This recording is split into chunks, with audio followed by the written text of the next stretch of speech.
Oh, hey everyone, welcome back to the shop version 1.82793 point January 7th star date 428. So we're back from Sebring. We finally got some sleep, which was good for both of us. We were going to go live last night, but Berg was sitting exactly in that same spot, and I looked over, and he was head down. So I was like, "Hey, we'll just save it for tomorrow, and hopefully we can remember everything that we saw and went through, and all that stuff." And I have no clue why we're sitting Dodge Ram apart from each other, but that's how it worked out. That works out sometimes. Because yeah, well, I'll split the difference here. So yeah, now it looks even weirder, but that's okay. Anyway, You gotta do it like your Venmo transactions, like the 6,000. and then just move it over. Yeah. And then you'll move to this side, and then I'll move. Anyway, Exactly. And the computer's so far away, so if you're logged on in the chat, I cannot see from here to there. Okay. And got back what about 12:30, almost 1 o'clock last night. Yeah. Absolutely awesome day, and it was a lot of fun at Sebring. This is my first time at Sebring, and I didn't know where to go. I didn't know where, the porta potties were, the food court, or the walkover bridges or anything like that. So figuring out where all of this stuff is going to make going back next year a lot easier. And I got to hook up with some friends from online. My friend Alex was there with a couple of his race car buddies, which was really cool. I got to meet those guys. And yeah, they seemed very cool. They scored us a really great spot for the finish. And I have video for that. Like I said, I'll put all this video and these pictures up on social media. But we got a great view of the finish. Yeah. All the cars coming down, the checkered flag drops, and then all these fireworks go off. And then where we were, there were fireworks right beside us that were kind of the thank you for coming fireworks. There was the finish fireworks, and then there was the thank you for coming. And they kind of happened one right after each other. It was kind of cool.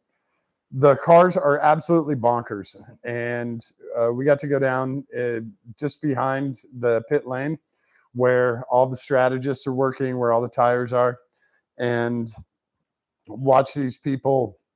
They're tracking all the cars, and the amount of information that they're getting out of these vehicles is unbelievable. It's nothing compared to, like, don't get me wrong, Harry's lap timer is awesome. I love using it. It's very thorough, but it's nothing compared to what these guys are doing. I mean, they're measuring like coolant temperature in 3 different spots on the hose, in, middle, out. They're doing some serious tech. The one thing that's kind of confusing, and we were listening to the live stream on Peacock, and this is sort of new for IMSA, and probably will start going in that direction. But they're referring to, because a lot of these cars are hybrids, so you have partial electric and partial gasoline, and so they refer to what the car has. They refer to it as energy. So that's whether you have a full tank of gasoline or a full charge on your hybrid system. So they refer to it as energy, and that sort of covers all the bases. But the problem is not all of the cars use that. So they're using terms, they're calling gasoline energy. So it doesn't really cover all the cars, unless all the cars are running hybrid systems. It sort of sounds odd. And then, which in the case of Valkyrie, it's not running a hybrid system. Right. So energy doesn't really mean anything when you're talking about cars like the Valkyrie or stuff like that. So it's kind of weird to hear that. The one cool part they do is on the side of the car where they have the numbers, the digital numbers. The camera will come in the pits, and they'll show that, and you can watch them juice up the car. It'll say, as soon as they plug in, it'll say like 18%. And then you can watch that number just go, Yeah. 20, 30, 40, 50, 60, 70, 80, 90 as they juice up the hybrid system. So you can watch that go up, which is kind of neat. You can't really do that with the gas gauge, watch the gas gauge go full, but they do that with the electronics. It's pretty cool. But that one is kind of confusing with energy. And I think over the course of races and seasons, they're going to have to figure out how to make that work for all the different cars and all of the different I don't want to say consumers, but viewers. Race fans are going to have to figure out what the best way to do it is. It's going to be like VHS and Betamax. They're both half-inch tape, but which one's going to win out? And VHS, yeah. Although, you know where Betamax went? Betamax went to all of the news. All the new stuff used Betamax. See, when I was growing up, they still used it in high school. Oh yeah, for commercial stuff. Yeah. Weird funky discs. Oh, the laser discs? Yeah. The big record player size? They're like this big. They're not DVDs, but the little mini CDs or whatever? Yeah. The ones that now you get viruses on? Yeah. When they send you some kind of cable or something, you're like, hey, this is a guaranteed virus. Yeah. Exactly. That's going to be one of the things, and the fans will adopt it, and hopefully it'll make it over to the commentator side instead of it sort of being forced onto the fans. Yeah. So what's funny? Oh no, Liz says hello. Oh, okay. Hey, that'll be funny to see, how that gets adopted and how those guys do that. Because I'm curious, you're going to have more hybrids in there. You're going to eventually, they'll probably do a whole series that is just electrics, and then they can talk about juice or energy. No, I meant like GT cars that are just. That would be, the Model S series or whatever. I don't know how you would do that, but. Well, apparently, modern day Lotus. Yeah, they'll figure out something, but the rest of it, the commentators were really great. Those commentators have really, really great experience. It was awesome to hear Brian Till commentating because for me, that guy's word is gospel. So I'll take whatever he says. And the rest of the guys, they're a lot of fun, and they're trying to make a a long day a little bit more fun for everyone because it's very stressful. There's a lot of planning and there's a lot of strategy that goes on. One of the cars, which car came in? There was one car that came, one lap left, and one car came in because he was about to juice out. Well, no, he had 1%. Historically, there's always at least 2 cautions in the last hour. Right. Because someone screws up. So they banked on a second caution. There was one at 27 minutes left. Yeah. And they banked on another one because it was the past 2 years. And they didn't have enough fuel to make it to the end. So the last, on white flag lap, they then filled up, a touch, but they lost 35 seconds. Yeah, so they lost position. From 4th to 7th. So, yeah, that's another one. And then someone finished the race on 0. Yeah. Like gaslight is on, energy's no more hybrid, but they finished the race. So there's, like I said, there's a lot of strategy that goes on. The other good part about the Sebring race, we had a huge stretch, almost 4 hours of no caution. Which is unusual. Very unusual. And it's straight up racing, position placement, cars pitting. There was a lot that went on. When you have that much green flag in an endurance race, there's a lot that happens that isn't caution. When there's a caution, it's all pretty standardized, and people pit and maintain position, all that stuff. But when there's that much racing, the strategy gets harder because you don't have that predetermined, stop time. So that was really, really cool watching those guys, manage it. And we went in there with our favorites. So Bert's a huge Porsche fan, so Porsche is obviously right at the top of the list for him. We had, I was going to say Rexy, AO Racing, and Rexy and Spike. Those 2 cars they're fan favorites because I found this out yesterday. the team lead's daughter, or I guess You daughters, didn't know this? named those cars or named the design of the cars they wanted. I Yeah, 'cause didn't they used know. to use the swap shop livery. Yeah, and well, I thought it was, they were just having fun with it. I didn't know where it came from. Yeah, originally was. Yeah. Yeah, so it was Spike and Rexy. It was supposed to be a Tyrannosaurus Rex and a unicorn, and then they went with Spike, who's Stegosaurus. So, or is he a Triceratops or a Stegosaurus? No. Whatever he is. They're having fun in the dino theme, and the team is very cool. They're very fun. Very young team, but Yeah, awesome it's drivers. 20. It's The team 22. owners are only like in their 40s. Yeah, the team owners are Extremely not young. old. So this is the cool part. You get to see this up and coming, and they're having fun with it. And Rexy got a gold tooth for the Sebring race Braces and braces. Yeah, those guys drove phenomenally. And then the one car that Berg and I both agreed on that we were absolutely dying to see was the Aston Martin Valkyrie. Now, this is a hypercar that you can actually buy, and they're racing it at Sebring. There's obviously a few differences between the race car tires, some 20 people on your crew, there's a couple of different things, but this was the first major racing test for the Valkyrie, and flying colors. The team should be absolutely thrilled with everything the car did. It ran the entire race, and I talked about it on the live last night. Watching it in the last couple of laps going down the front straight, I noticed that it had a taillight out, and I joked with the guys. I'm like, can you imagine what a Valkyrie taillight costs? I mean, it's got to be what, $40,000 for? Oh yeah. Yeah, It's something. it's going to be insane. $3.5 million car. So. Yeah, it's going to be insane. But yeah, he had a taillight out, I guess, from bonking into someone or whatever. But the Valkyrie wins hands down. Just best sound. The best sound of any of those cars.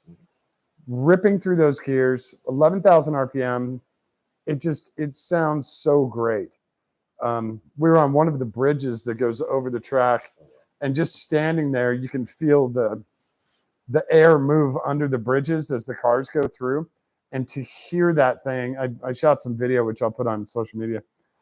Just to hear that thing, you're 20 feet above it. It sounds so good. And congrats to Aston Martin. You guys built a great car. Their GT car also finished third. Yeah. So nice job with and it's the heart of racing car, correct? Yeah, the gray. Which is why the Valkyrie's blue instead of green like it is in Europe. Mm-hmm. It's heart of racing. And by the way, we're still brought to you by Rockstar. We rolled through these yesterday. Yeah. Well, and Monster was there, and Monster, they were handing out drinks, which is pretty cool. We had gotten a halfway decent lunch. My burrito was really good. Was your quesadilla? It was okay. My burrito was really good. And for track food. Yeah, for track food. This isn't much better than healthy eating. Yeah, we'll get to that. But Monster was there, which was pretty cool. They were very nice and gave us a couple of cans. Because going back to the truck to reload and then coming back, you miss out on a bunch of the racing. So we were trying to stay self-sufficient. Berg was smart and brought his backpack, so we had a bunch of stuff in there. Well, I screwed up at Daytona. Right, and then you go back and forth. But at Daytona, the car was parked really close, so you could just go back and forth. What else? The Mustangs, Multimatic, and Ford have a hell of a team going. Those guys and girls and those people need to keep going on that. That car was a monster all day yesterday. Sort of maintaining spots, doing a lot of really great teamwork. And that Mustang GTD is it's a monster car. That's another one that you can actually go buy that car. Well, so kind of. Well, they're all sold out because they got sold out instantly. But that is something you can go and buy and take to the track. A lot of the cars, like the number 6 and number 7 car, You can't go buy those. You can't. Well, I guess Roger Penske did, right? Yeah, I would assume if you give Porsche enough money, they will build you. that's true. That's true. But they're not like. Because like Ferrari, you can buy the 499P, whatever. All right, it's let's called. pretend I bought one of the 963s. Are you buying the team too? Because you're not going to know how to ride. No, hang on. Hey, Berg, I just bought one of the Porsche race cars. I was wondering, can I get an insurance quote on it? Yeah, No, you're supposed to do the click. Yeah. So yeah. But those the Mustang cars are really great, and they by far have the coolest lights at night. Those cars should I think the Mustang should just run at night because they have the Mustang logo on the side of the car and it's all lit up, and it's really cool how they do that. And I think that was kind of it for all of our favorites. Yeah. Michael Shank Racing was there, and Michael's team always does a great job. He's a super nice guy, really, really cool guy, and a former racer who put in his dues, and he's built up this great team. He's won the Indy 500. He's won at Le Mans. He's won at Daytona. So he's had great success since moving from behind the steering wheel to behind the desk, and he's doing a really, really great job. One additional thing on it. Yeah. Corvettes. They were in white. They actually look good. The yellow is the most hideous color on a race car, I think.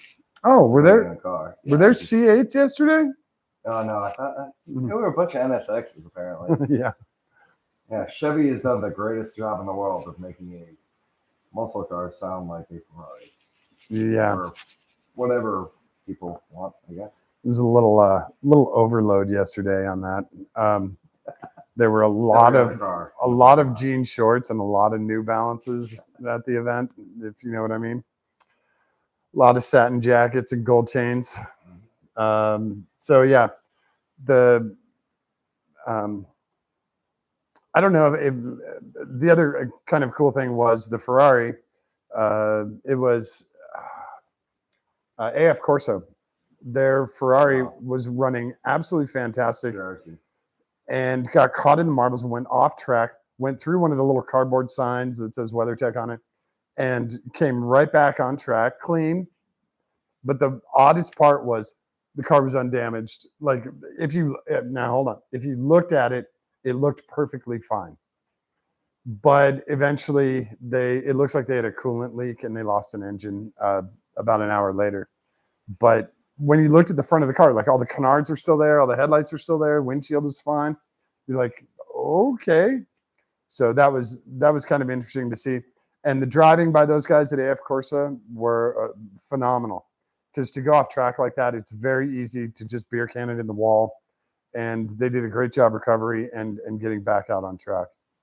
The Lamborghini prototype car was fantastic. It sounded really good too. Not as good as the Valkyrie, but it sounded really good. They drove really, really hard, but they had a mechanical failure. Exhaust failure with like 3 hours left in the race, which kind of sucks.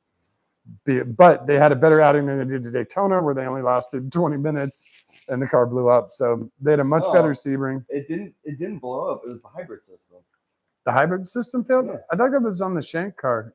No, the hybrid system failed. Oh, because I remember Shank had one too. Yeah. So yeah, there's another reason to not do hybrid in this stuff. Just saying. I know you guys are trying to promote it, but yeah. Hybrid's wrong.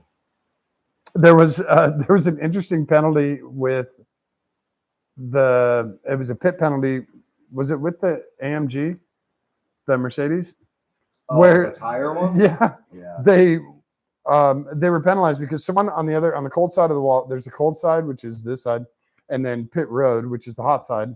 So they were on the cold side of the wall and they reached over and grabbed the hose. The air hose for the air jacks had worked its way underneath the tire. Now the car was still lifted up, but the person on the cold side of the wall reached over. They didn't step over the wall. They just reached over and pulled it so that it wasn't underneath the tire, so that when they lowered the car could take off and they wouldn't have the hose stuck there. But that was a drive-through penalty. And I understand it's a safety thing, and you guys know how huge I am on safety. So I totally get that. But at the same time, you could have had a car stuck in the air because you couldn't bring the air hose back over to jack it back up. So you would have been stuck there. It would have been like a lug nut on whose lug nut? It was a Mercedes that had a lug nut for 4 days. Winning. Yeah, for 4 days they had a lug nut stuck on the car, the center lock nut. Jesus. So that one was kind of interesting. I understand the safety part, but yeah, it would be a catch-22 because your hose can't reach to lower the car, your hose can't reach to raise the car to pull the hose out. So it was like, nah, I guess you take the penalty, right? Otherwise, you can't go racing. Your car would just be stuck there. The rest of it, a lot of very, very clean racing. But we heard about some of the stuff we read today might not be so clean at Long Beach, or some of the other races. Well, some drivers that won the GT amateur class, that AMG GT. They like 2 laps left, went around 17. They kind of nicked the RCF that was leading. Oh yeah, the Seal Sealmaster. A little bit. Yeah. And so he went around, and after Hawksworth, who's one of the Lexus drivers, he made a comment like, basically, he bumped me out of the way. You bump me, I'll do it to you. Yeah. And then the AMG dude was commented later on, saying, well, that's normal. That's what he does every race. So if you're my way, yeah. Well, I guess we're gonna throw it back on you. We'll see. So that'll be fun to watch for the next race at Long Beach. The Sealmaster, that was the Sealmaster Lexus, right? Or no, it was the Vassar. They have a pro class and a amateur class. Yeah, wasn't that Vassar though? Yeah, Vassar was the Sealmaster. Yeah. Okay.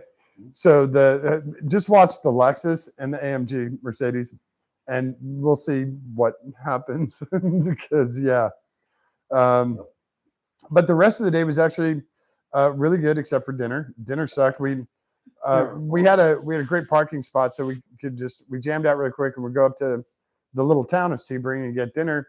And we looked at a barbecue place, and we're like, yeah, that would be great. And it was very odd. There was a place called Schooner's Barbecue, and then there was a place called Cowpoke's Hog Pen, whatever, and they only did seafood. So the Cowpoke place only did seafood, and Schooner's only did barbecue. So there was I had a little mental shuffle right there trying to figure that one out. But then we saw Schooner's was just kind of a food trailer, and they were closed. So we went into the town of Sebring, and we're like, yeah, we'll just go to Village Inn. You know, it's kind of like an IHOP, and it was dreadful. It was absolutely awful. The bingo was going on behind us. I wish I was joking, but we pulled in, and you go, oh, that's fitting. There's a trailer park right behind it. Oh yeah, there was a trailer park right behind it. So yeah, it was kind of the food was disappointing, the service was disappointing, and just all of it was kind of a letdown. And that's why for lunch today we're gonna go. We've got I think we're gonna flip a coin between Mexican and Chinese, and we're just gonna load up because yesterday's dinner was not all that awesome. And then getting out of there after the event's over, you know, we said goodbye to our friends. Getting out of there was actually very easy. Once Kev decided to go the right way that Berg told him originally to go, it was actually okay. Yeah. I was trying to sneak out the other way, and it didn't pan out. More traffic. We still would have been in line there. Yeah. So yeah, and everyone at Sebring was really nice. All the people checking tickets and credentials and parking us and all of that, the food vendors, everyone was really nice. So I also thought for a second that when we went up the tower, I thought the lady was just going to kind of let us sneak by. Yeah, we were trying to go. Well, I didn't know. Like I said, it's my first time there. So we walked up, and this is above pit road, and it's like what we were trying to do is go to a place called the Gurney Terrace, and it's a great place to watch the race. But there's like 2 hours left in the race or whatever. Yeah, so we were like, let's see, what's up there. And there was no sign or anything like that. And we step up, and then there was a lady there, and you can't hear anything. and she was pointing to the sheet that had pictures of all the passes, all the credentials. They're wristbands. No, they were credentials that you wear. They don't do Okay. wristbands. She's like, "Do you have any of these?" And I was like, "No, I don't." And she's like, "I'm sorry." There was nobody else up there, so I was kind of with you. I was kind of like, "She'll just go ahead." So we didn't get to do that, but now we know where to go. That whole terrace up there is actually a great viewing spot for pit It'll be lane, from worth- start to finish. We're paying The extra to for, get like, those. you know, I looked at the ticket prices. If you buy before March 1st, it's like The like, 175 or something for that ticket. yeah, And it gets you better access. So yeah. There's totally worth it. there's actually great access with the regular ticket, Mhm. but you get a lot more if you spend another $70. It's a lot more access in general at Sebring versus Daytona. Yeah, I think a lot of that's due to the speed of the cars at Daytona is significantly higher. yeah, So there's a lot more Risk. variation between, Yeah. like, distance between you and Yeah. the cars. But no, we were way closer at Sebring than Daytona. yes, Yeah, where we were at the finish, was Actually- awesome. where we were at the finish, and then when we were on where the missions food banner was in front of us, where that guy was playing, some guy was playing music through a huge Bluetooth speaker as these cars are going around. We're like, Like, why? okay. Why are you doing this? But where we were standing right there, I could have taken a piece of Velveeta and flung it on the windshield Mhm. of the car. If I timed it right, they're doing 130 miles an hour. Yeah. But if I timed it right, that's how close we were to the cars. So that one was probably the closest. And then the finish was definitely super close. Yeah. Yeah, we had one concrete barrier and a fence, and that was kind of One, 50, 80 feet That's between us also- and the car. that's where one of the cars went off. Yeah, the up at silver Cadillac went off there. up at 17 or coming into 17, finishing 17. 16, 17. Because I mean the bumps, and you lose it. You just go Yeah, straight. and Sebring is a very, very flat track. It's not like VIR. It's not like Mid Ohio where you have these hills and crests and stuff. It is very flat, but the catchphrase at Sebring is respect the bumps. Mhm. This is all very old concrete. Well, not all of it, but a lot of it is Most of very it's old. 80+ years old. Almost, 80+ year old concrete, and it's very bumpy through those sections. It's just been worn down from not military planes flying in there that don't have tanks in them, and so it's a very, very bumpy track. It's very flat, so it's kind of nice for a spectator because you're walking around and you don't have to go all the way up the hill and all the way back down. But it makes it difficult to see more of the race. You don't have, like at pit race, you have, spectator hill, where you can see this huge section of the front straight, a big section of the back straight, a whole bunch of the back section after Coyote Gulch. This is different. You have to really kind of go find your spot and hang out there, and you get two turns or a nice big straight and a turn. Sure. So that's the difference at Sebring. You have to find a spot where you get to watch, gear changes or steering inputs or whatever. And then we did see one guy 11 o'clock in the morning. We were No, coming it wasn't over. even 11. It was like 10:55. Yeah, it was less than an hour since the race Yeah. started. He is face down. He's on the Bridge guardrail. over one of the Michelin bridges. Yeah, one of the bridges. He's on the other side of the guardrail. Thank God. He is face down. Big pile of vomit next to him, and his shirt was on at that time. Yeah. He when we saw him later on, thankfully he was okay. When we saw him later on, his shirt was not on, so he might have gotten something on his shirt.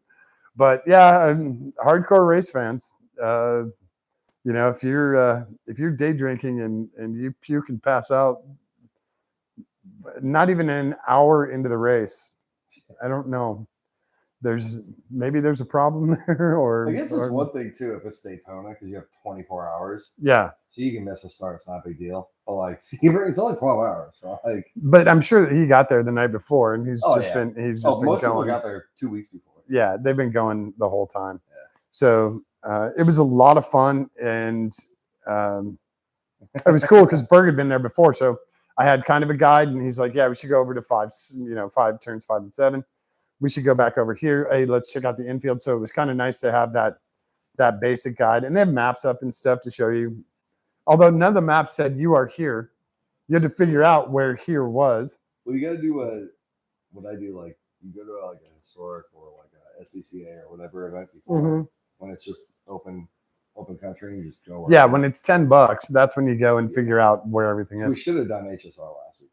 Yeah, although that's like $70 to go to HSR. that would have been the same thing. They have a very cool little museum in Sebring too. They had 8 cars in there or something. Yeah. Don Panos collection. Yeah, they had a lot of very cool. And we did see a Panos for sale. Was that going to dinner? Yeah, that was going to dinner. We saw actually outside the track a Panos for sale. Yeah, it had been there for a while. We did not stop and get a phone number. But yeah, all in all, a really cool weekend. Absolutely loaded with cars. The auction in Punta Gorda on Friday, and then yesterday, all of the racing and watching these incredible cars. When we were at the bottom of pit row, watching them go into turn 1 and 2, just the speed that those guys are carrying. The reason they need so much parking down by the pits, I'm pretty sure, is to carry the balls of the driver and the ovaries. And props to Iron Dames. I didn't say this earlier with our fan favorites. Iron Dames, holy crap, whole 12 hours. And they finished 12th. So awesome job, ladies. I'm super impressed. They had problems at Daytona. I think they had mechanicals at Daytona. They still finished, but they were way back. So 12 straight here. Ladies did a great job, and very, very, very impressed by that. So do more, go to Long Beach, go to the rest of the races, do more of that stuff. Well, they're full season. Yeah. And they're full season WEC too. Yeah, they're also doing WEC, which is great. Racing every other week. So yeah. They had an awesome car, and I think they had a good strategy. They're staying in the middle of the pack until I think they're looking for opportunities more than making opportunities, which is cool. Totally cool with that. Those ladies were great.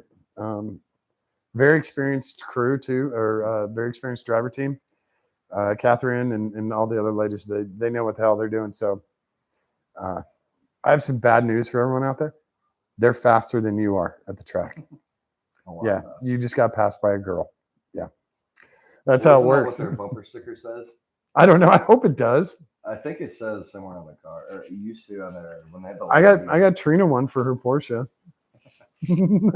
Yeah, I mean, that's awesome. And the other cool part was to see a lot of the kids involved. There were a lot of kids between, and there's obviously really young kids, but between like 5 and 15, you'll see a ton of families out there, and they're all sort of promoting the youth to get into this, and you hear them talking, and they're trying to help the kids understand.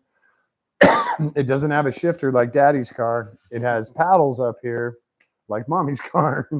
And we saw a 6-speed manual Vanquish. Yes, so very rare car. I think it's $30,000. You ship it back. Aston pays for the shipping. You ship it back to factory. They put in a 6-speed out of a Vantage, V12 Vantage, I believe, and then send it back to you. But because those were early SMG style transmissions, and they will fail no matter what. Every single one will fail.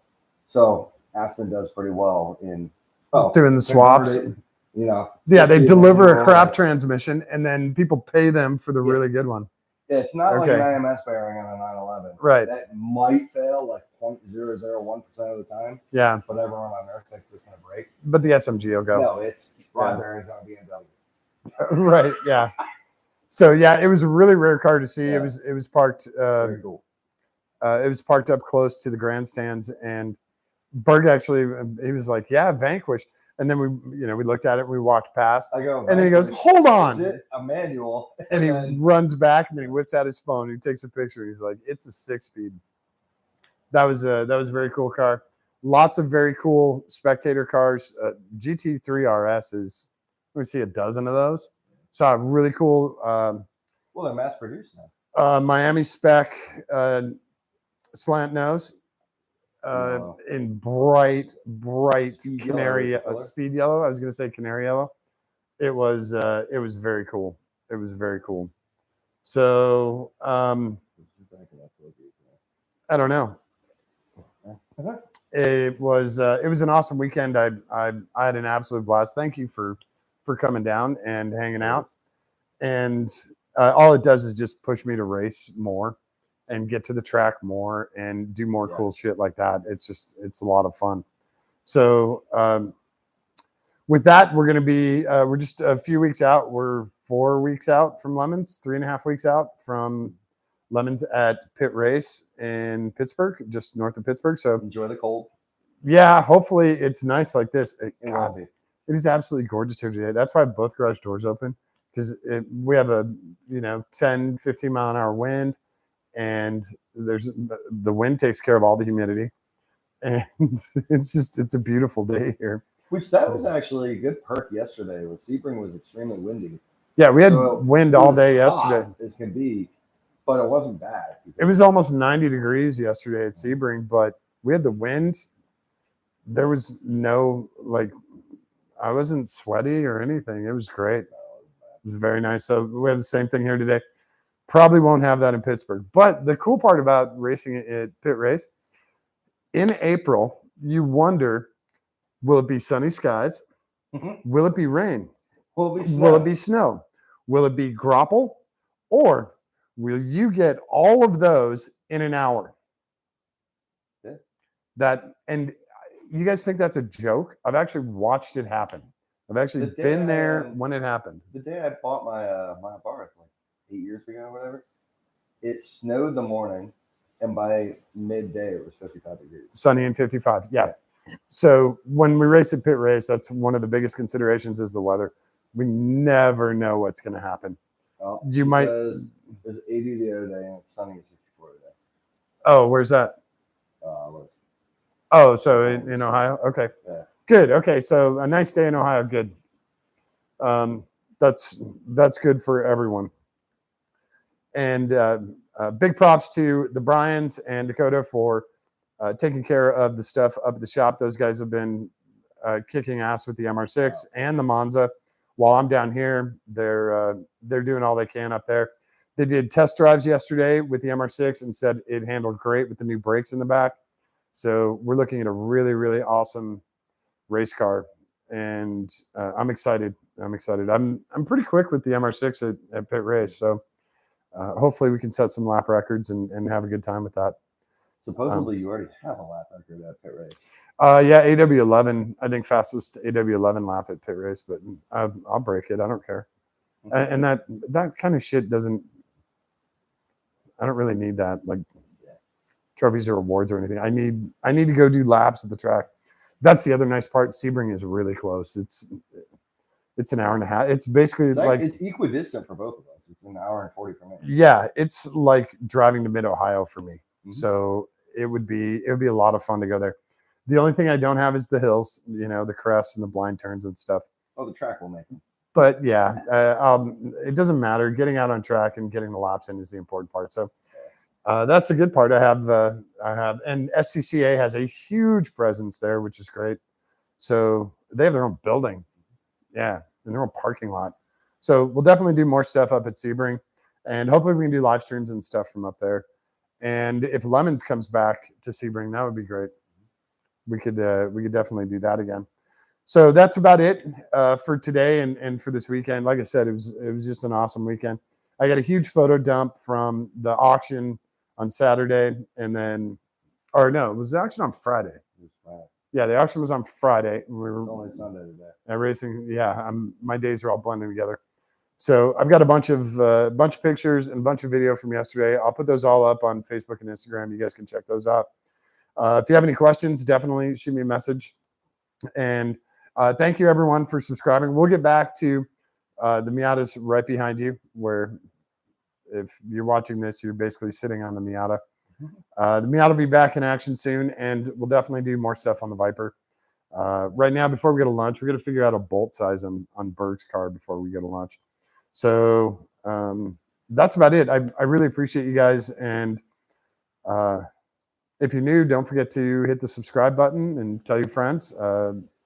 We'll be doing a lot more cool stuff here. And especially with all the racing coming up, with any good fortune, I'll figure out how to get those guys to join us on one of the streams, so we can have the guys in the shop, the Bryans and Dakota, join me down here, and we'll see if we can get some cool stuff done on the MR6 and the Monza. So thanks again, everyone, for hanging out, and we'll be back very soon. Promise. Don't forget to show someone that you love them today. Give them a kiss on the cheek. Give them a kiss on the tip of their nose. Hold their hand. Give it a squeeze. It's really important for them, but it is far more important for you. All right. Thanks, everyone. Now I need to figure out how I have 15-foot arms and hit end stream. How do we do this? All right. All right. We'll catch you guys in a few. Oh, it's so comfortable in that chair. We should have brought those yesterday. Mm-hmm. Oops.